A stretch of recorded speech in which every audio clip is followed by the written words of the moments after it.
Salib yang ditukar. Sama-sama katakan salib yang ditukar. Salib yang ditukar, bukan salib yang tertukar, ya. Sangat berbeda salib ditukar dengan salib tertukar. Kalau ditukar berarti dengan sengaja ditukar. Kalau tertukar nggak sengaja tertukar salibnya, gitu ya. Jadi tema kita hari ini adalah salib yang ditukar. Artinya ada kesengajaan dari pihak Tuhan menukar salib yang seharusnya menjadi tanggungan kita. Ada kesengajaan dari pihak Allah kita menukarkan hukuman yang seharusnya diberikan kepada kita. Dia sengaja menukarnya untuk dia yang menanggung semua itu.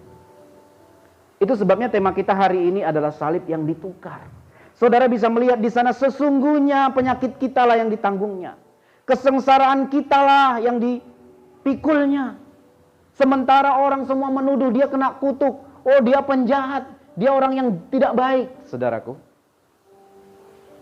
menurut hukum Taurat atau hukum Yahudi, hukuman salib itu adalah hukuman kepada orang yang paling bejat, yang paling jahat.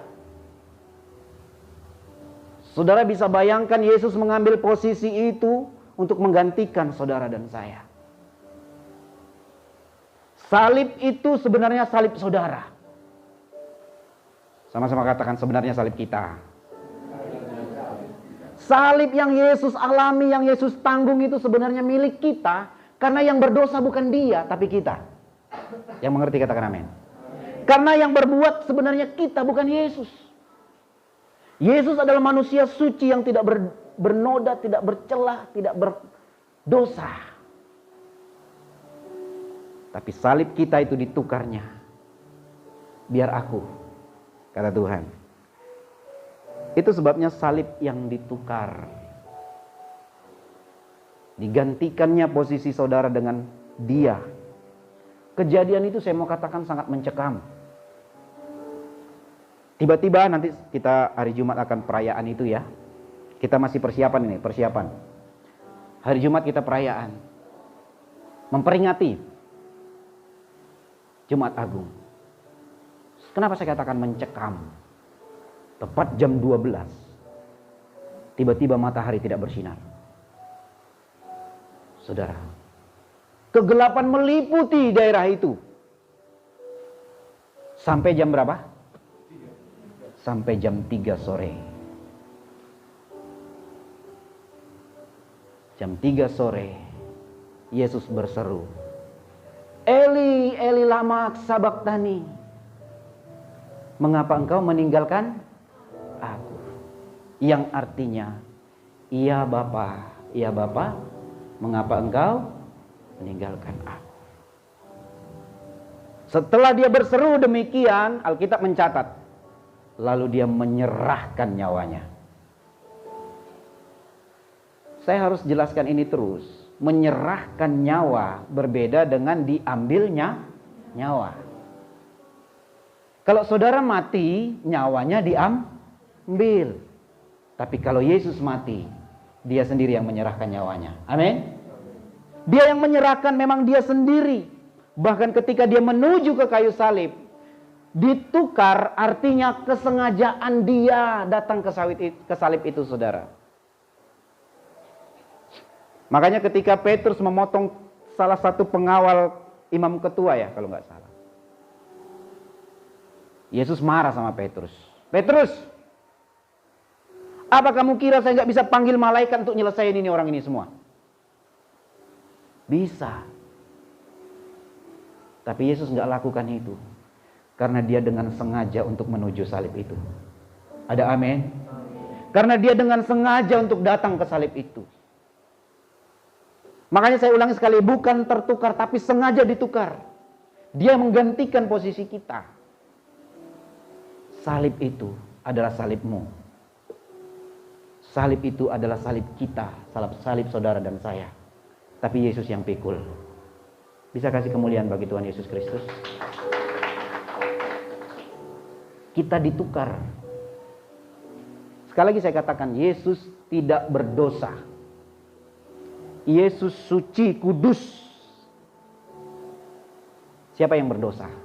Saudara dan saya. Jelas bahwa saudara yang seharusnya disalib di sana. Jelas bahwa itu sebenarnya salibmu, bukan salib Yesus. Karena saudaraku yang terkasih, Yesus tahu, dikatakan di ayat 4, sesungguhnya, maaf.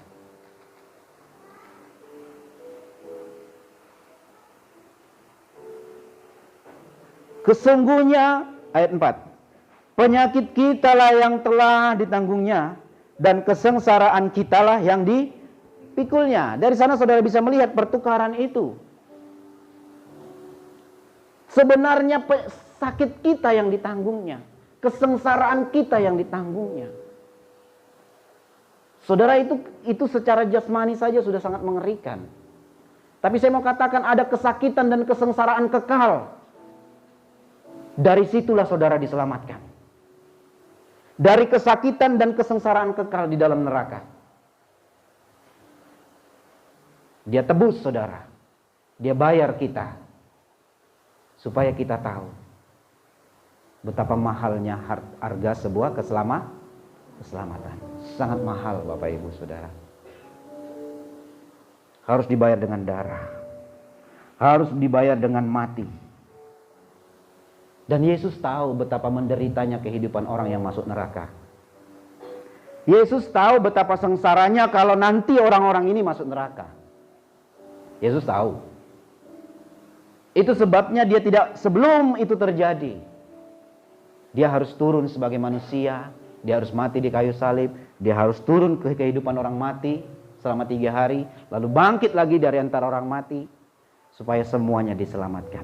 Amin. Supaya semuanya menerima keselamatan yang dari salib Tuhan Yesus tadi.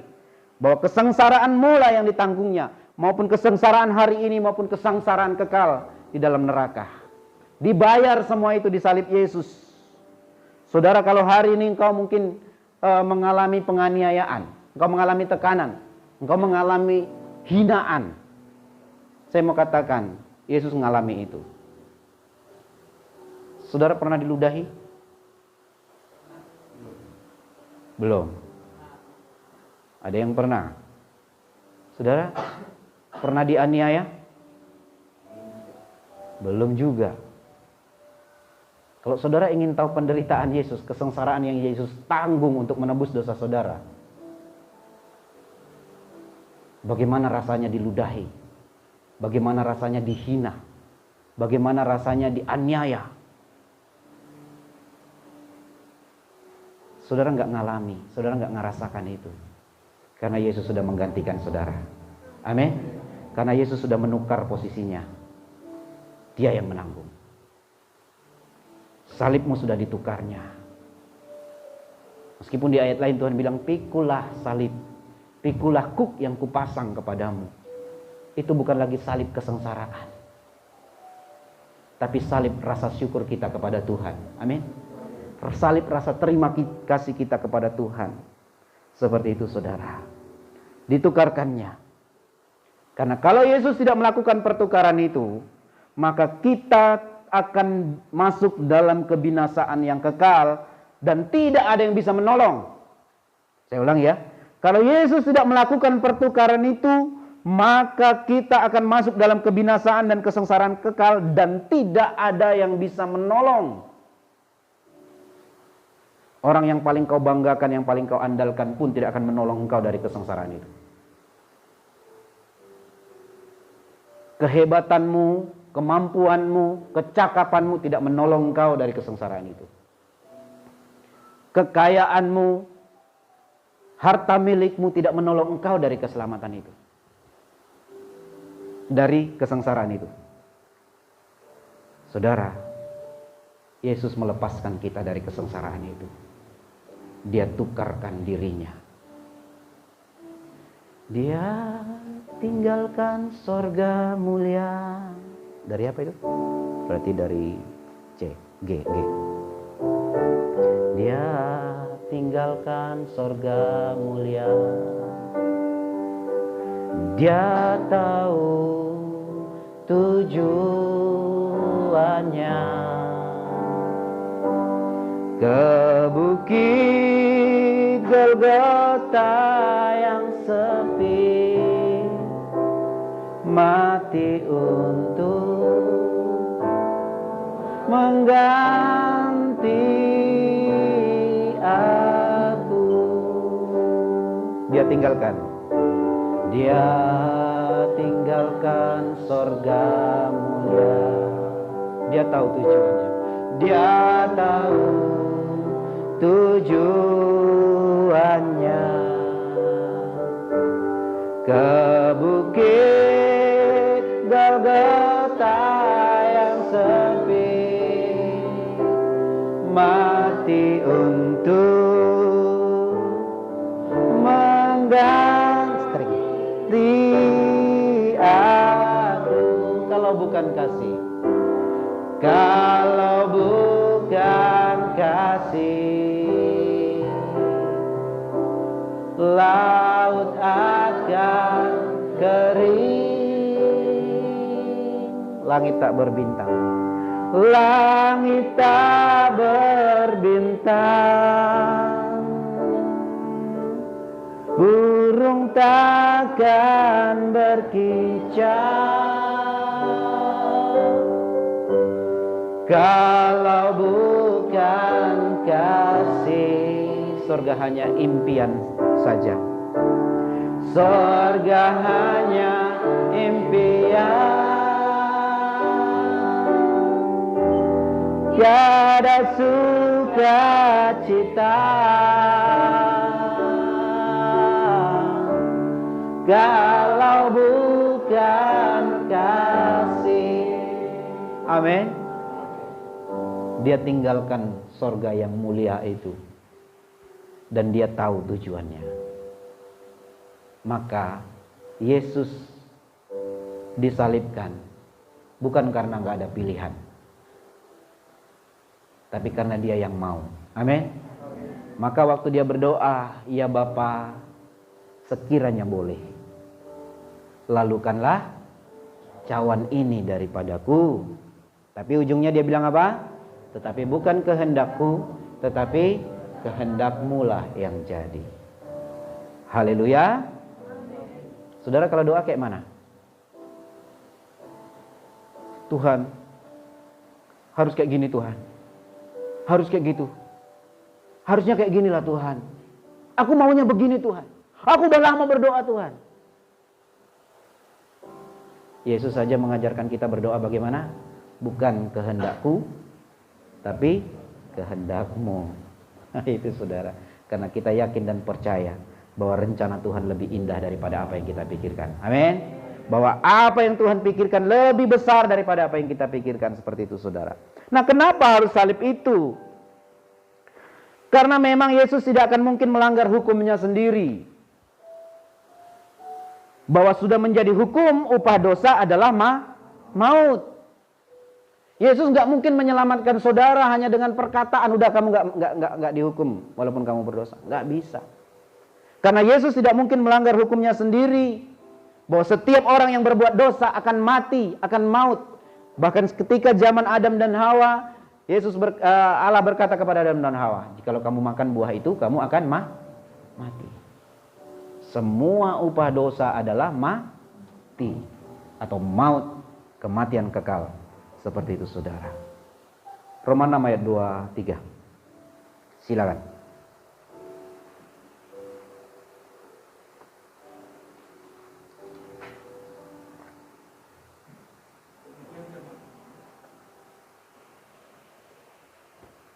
Demikian firman Tuhan, sebab upah dosa ialah maut, tetapi karunia Allah ialah hidup yang kekal dalam Kristus Yesus Tuhan kita. Amin. Saudara perhatikan di sana bahwa sebab upah dosa ialah maut. Kalau dosanya cuma satu gimana Pak Pendeta? Saudara cuma berdosa satu kali, tetap maut atau tidak? Kalau dosanya cuma nyuri uang 1.000 gimana? Kan itu dosanya kecil. Kalau dosanya cuma bohong gimana? Saudara, Alkitab tidak pernah mencatat dosa kecil, dosa besar. Yang namanya pelanggaran terhadap firman Tuhan adalah dosa. Titik. Siapapun berbuat dosa, hukumannya adalah maut. Saudara. Jadi siapapun berbuat dosa, hukumannya tetap maut. Allah melihat bahwa semua orang telah berbuat dosa. Roma 3 ayat 23. Karena semua orang telah berbuat dosa dan telah kehilangan kemuliaan Tuhan, kemuliaan Allah. Artinya Allah melihat gak ada lagi manusia yang bisa masuk surga. Semuanya berbuat dosa. Saudara dan saya telah berbuat dosa. Saudara. Dan upah daripada dosa itu adalah apa? Maut. Itu sudah undang-undang lah kalau saya katakan. Itu sudah undang-undangnya. Roma pasal 6 ayat 23 sudah menjadi undang-undang. Setiap upah dosa adalah maut, mati, kekal, kematian kekal, kesengsaraan kekal, hukuman kekal, dan sebagainya. Ya. Jadi itulah Yesus. Allah mengambil inisiatif untuk turun ke dunia, menyelamatkan saudara dan saya. Gak ada yang bilang amin. Kayaknya saudara belum yakin kalau udah diselamatkan sama Tuhan. Masih ragu? Apakah Yesus harus disalibkan lagi supaya saudara yakin? Alkitab mengatakan Yesus tidak akan tersalibkan lagi untuk kedua kalinya. Kitab Yudas. Saudara, Yesus tidak akan disalibkan untuk kedua kalinya. Itu sebabnya bagi saudara yang sudah diselamatkan hari ini, bagi saudara yang sudah diberi pengampunan dosa, yang sudah ditebus dari dosa, kerjakanlah keselamatan. Saudara, ini salah satu ayat favorit saudara. Kenapa? Karena mengerjakan keselamatan itu pola hidup. Saudara, pola hidup rohanimu sekarang bagaimana? Seperti kemarin koordinator KUR dari Rayon 12 menyampaikan. Saat teduh itu harus tertib, teratur, memiliki pola setiap hari, continue. Seperti saudara makan. Ya, saudara tiap pagi makan, setiap pagi harus berdoa, setiap pagi harus baca Alkitab, setiap hari harus menyembah, memuji Tuhan dulu, baru lakukan aktivitas. Itu bebas saudara. Saya mau katakan, kalau saudara bangun pagi udah muji menyembah Tuhan, terserah satu harian saudara mau cari uang sekian miliar satu hari, terserah. Tapi ingat, carilah dahulu kerajaan Allah dan kebenarannya. Lakukan itu dengan disiplin. Oh, disiplin. Disiplinkan dirimu untuk tetap doa setiap pagi, baca Alkitab setiap pagi, saat teduh setiap pagi. Ya, yang sudah berkeluarga, ajak suami istrimu. Gereja sudah kasih tuntunannya 2 pasal sehari, pagi baca 1 pasal bersama suami istri dan anak-anak, malam juga begitu. Saudara, tinggal bagaimana saudara lakukan saja, kerjakan keselamatan itu bagaimana. Ya, gereja sudah bikin jadwal ibadah, gereja sudah bikin jadwal persekutuan doa. Tinggal saudara aja lagi mengatur jadwal saudara dengan pekerjaanmu, dengan aktivitasmu secara jasmani. Bagaimana saudara mengaturnya supaya saudara punya aktivitas secara jasmani, punya aktivitas juga secara rohani. Saya mau katakan, saudara sudah Tuhan kasih hikmat, kepintaran, kecerdasan untuk mengatur semuanya itu. Carilah Tuhan, kerjakan keselamatan itu. Dunia ini semakin kau kejar, semakin jauh. Saya katakan sekali lagi, dunia ini semakin saudara kejar, semakin jauh. Semakin saudara kejar lagi, semakin jauh. Oh, mati-matian saudara kejar, makin jauh. Percayalah, gak ada habis-habisnya. Tapi kalau engkau mencari kerajaan Allah dan kebenarannya, maka semuanya itu akan ditambahkan. Apa yang ditambahkan? Saudara baca ayat sebelumnya. Ya, kalau nggak salah judulnya di sana tentang kekhawatiran. Janganlah kau khawatir, apa yang kau makan, kau minum, kau pakai. Itu ditambahkan kepadamu kalau engkau mencari terlebih dahulu kerajaan Allah dan kebenarannya. Oh, mengerjakan keselamatan tadi belum kita baca ya. Filipi 2 ayat 12.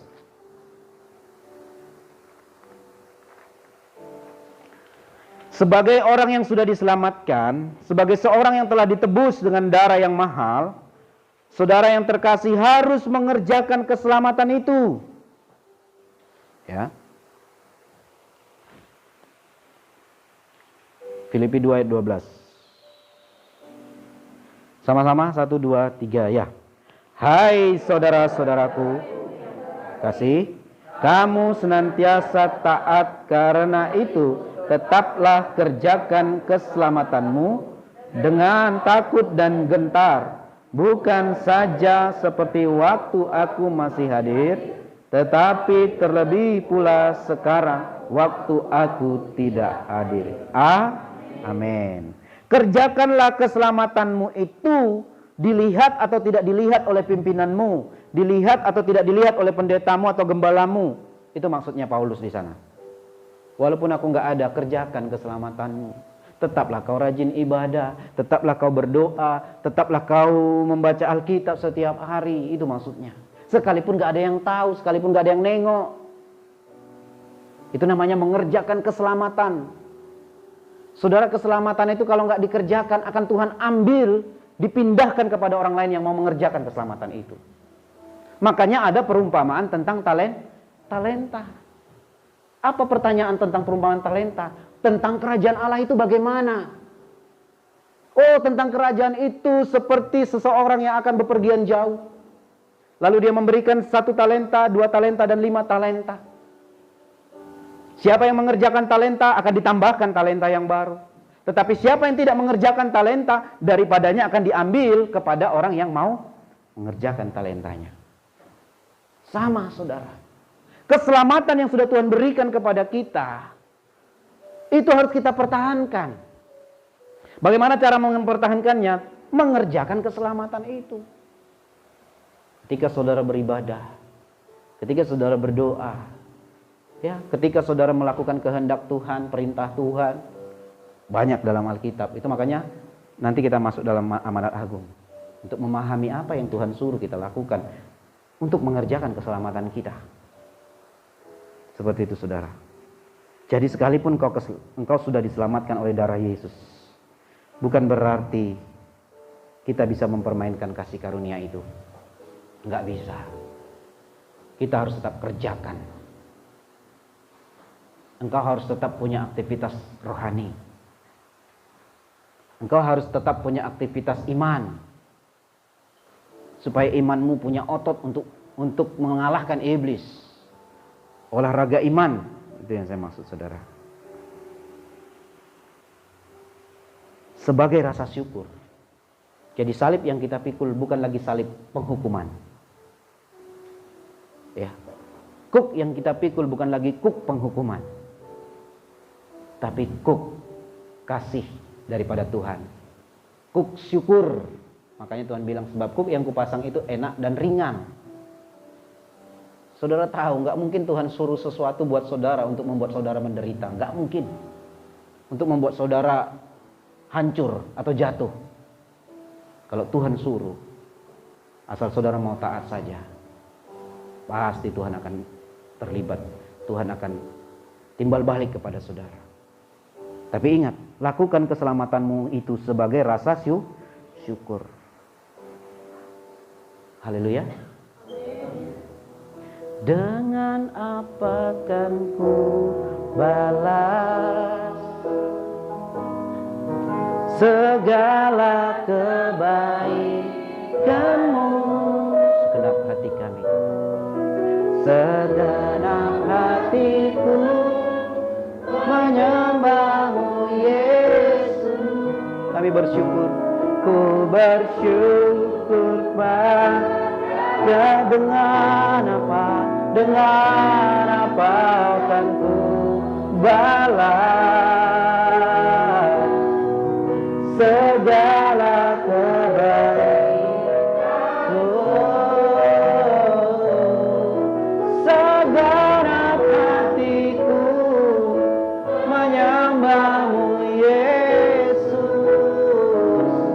Ku bersyukur padamu selamanya. Ketika Yesus sudah melakukan pertukaran tadi, ketika Yesus sudah menebus dosamu, adalah wajar kalau engkau datang memuji dan menyembah Dia. Kalau enggak, berarti enggak tahu berterima kasih. Siapa itu? Siapa itu? Enggak ada yang ngerasa. Saudaraku, adalah hal yang wajar lalu engkau meluangkan waktu untuk beribadah sebagai rasa syukur. Saudara jangan datang ibadah dengan maksud begini. Wah, kalau aku datang ibadah, nanti aku pasti diberkati nih. Usahaku akan berlipat-lipat. Oke. Tapi ingat, kebajikan, kemurahan selalu mengikuti atau kita kejar? Mengikuti. Kalau engkau sudah menyembah Yesus, senangkan hati Yesus, kebajikan, kemurahan akan mengikuti. Saudara, itu sebuah rahasia. Dan itu adalah sebuah pandangan iman. Jadi datanglah menyembah Tuhan. Rajinlah menyembah, memuji, memuliakan. Ada rasa kagum kepada Tuhan. Atas cara, atas inisiatif yang Tuhan lakukan, Dia turun dari sorga.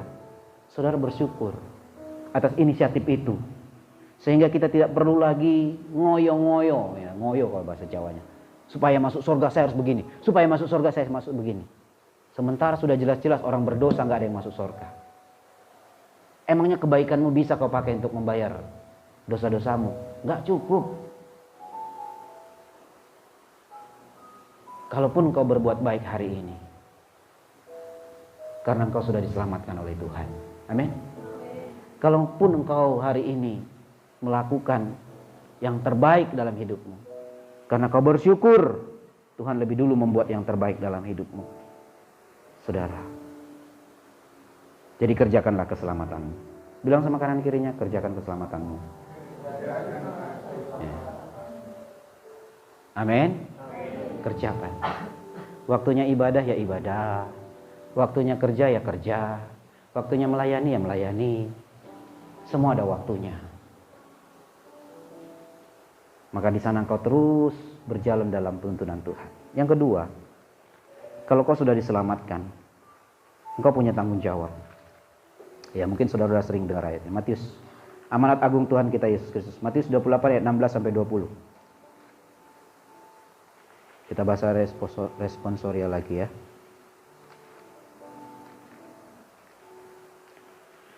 Matius 28. Ya, kita baca secara bergantian.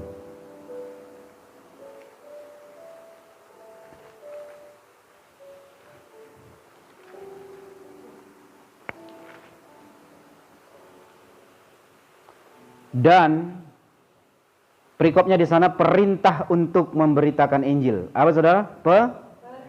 Perintah untuk memberitakan Injil. Kalau namanya perintah, saudara tahu perintah? Perintah itu berarti wajib hukumnya. Namanya juga perintah. Kalau apa namanya? Anjuran, mungkin seperti itu ya. Tapi di sini himbauan. Ya. Tapi kalau di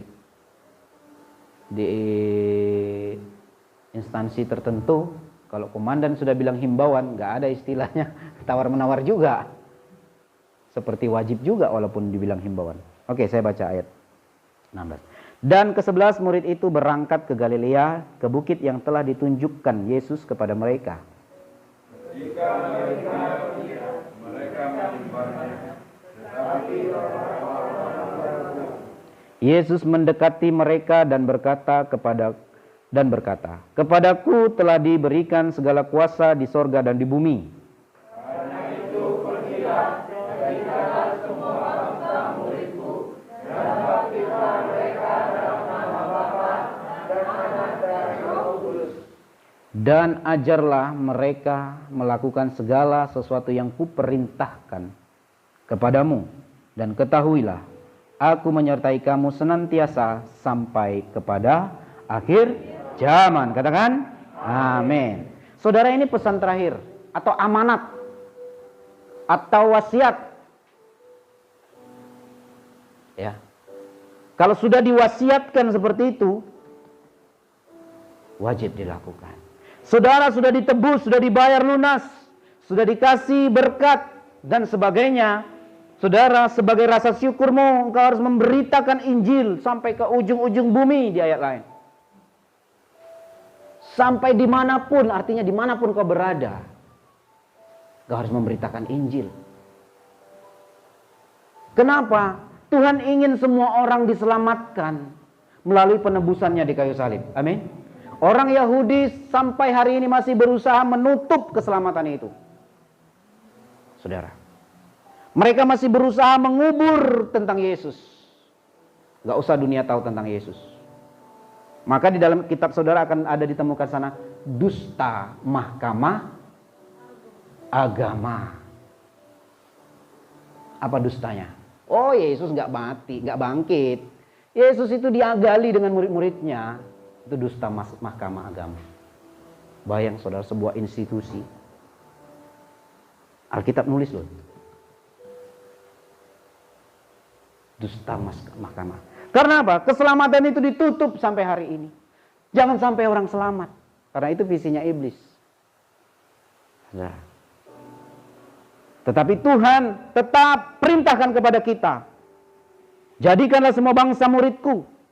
Mereka yang percaya baptis. Kata baptis di sana ditulis dengan kata baptizo, yang artinya ditenggelamkan. Baptislah mereka dalam nama siapa? Dalam nama pendeta? Dalam nama Bapa, Anak, dan Roh Kudus. Setelah itu, setelah percaya, baptis, setelah baptis, apa? Apa?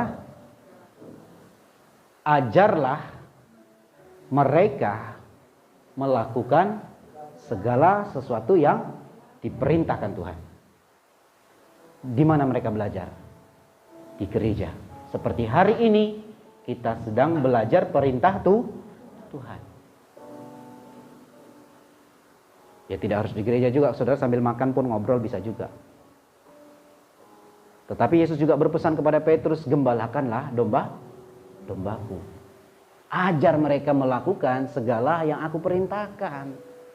Karena perintah Tuhan itu adalah keselamatan. Perintah Tuhan adalah penuntun jalan kehidupan kita. Perintah Tuhan adalah untuk melindungi kita supaya jangan jatuh dalam dosa.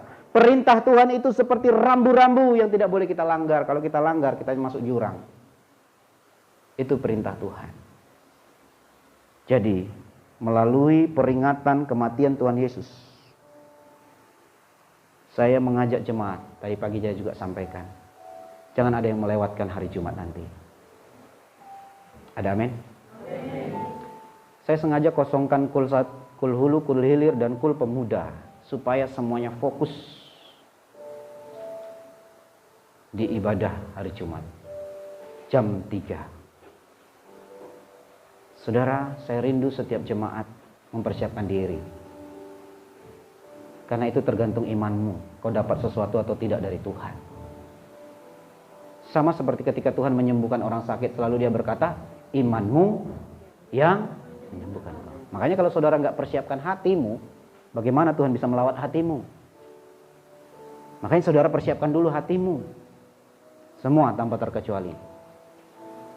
Pemuda, remaja, mari kita lihat. Mari kita sama-sama renungkan kebaikan Tuhan, kasih Tuhan yang telah mati menebus dosa kita.